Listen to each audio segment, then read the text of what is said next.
Hello everyone, my name is Sibi Chakravarthy.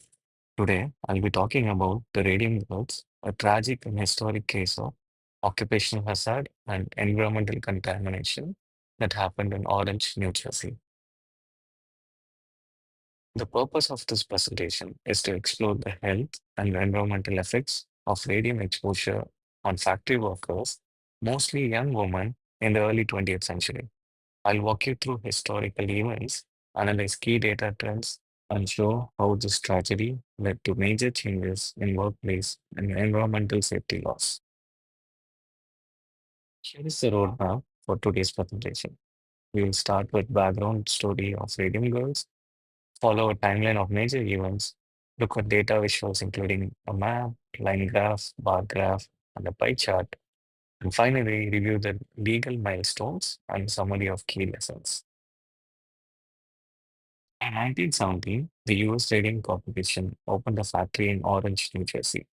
They hired young women to paint watch dials with radium-based luminous paint.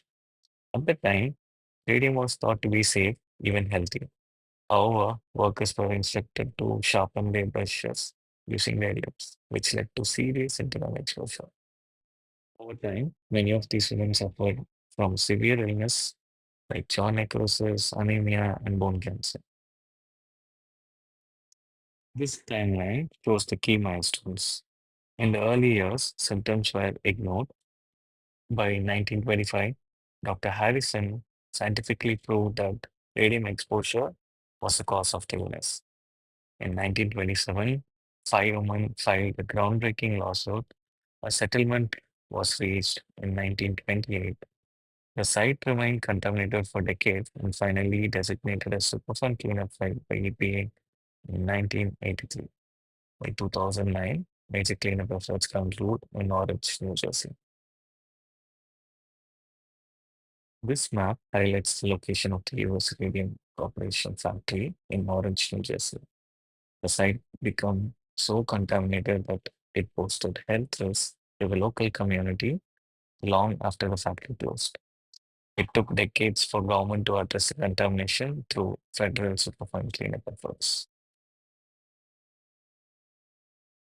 This line graph shows the cumulative growth of documented radio poisoning cases from 1917 to 30.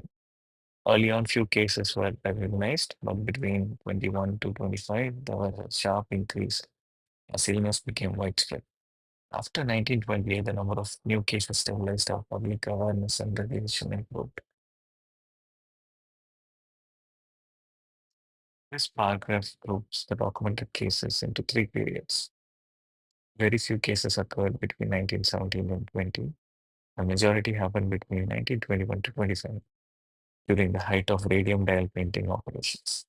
Some deaths continued in the late 1920s, even after the dangers became known. This pie chart shows the breakdown of health outcomes among the radium girls. Jaw necrosis, often called radium jaw, was the most common condition. Bone cancer followed closely. Severe anemia and other illness made up the rest. These devastating health effects were directly linked to the ingestion of radium over time. This table summarizes the major legal milestones. In 1925, scientific proof connected radium to worker illness. By 27, lawsuit was filed. In 28, a settlement awarded compensation to affected women. Later in 1938, another court victory further strengthened the workers' right. Finally, in 1983, the EPA officially recognized the long-term environmental contamination by designating the site as a Superfund project.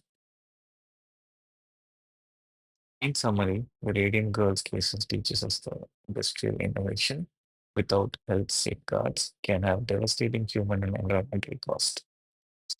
Their courage led to landmark changes in workplace safety regulations and inspired decades of environmental health protections. Their legacy reminds us that corporate responsibility and government action are essential for protecting public health. Thank you.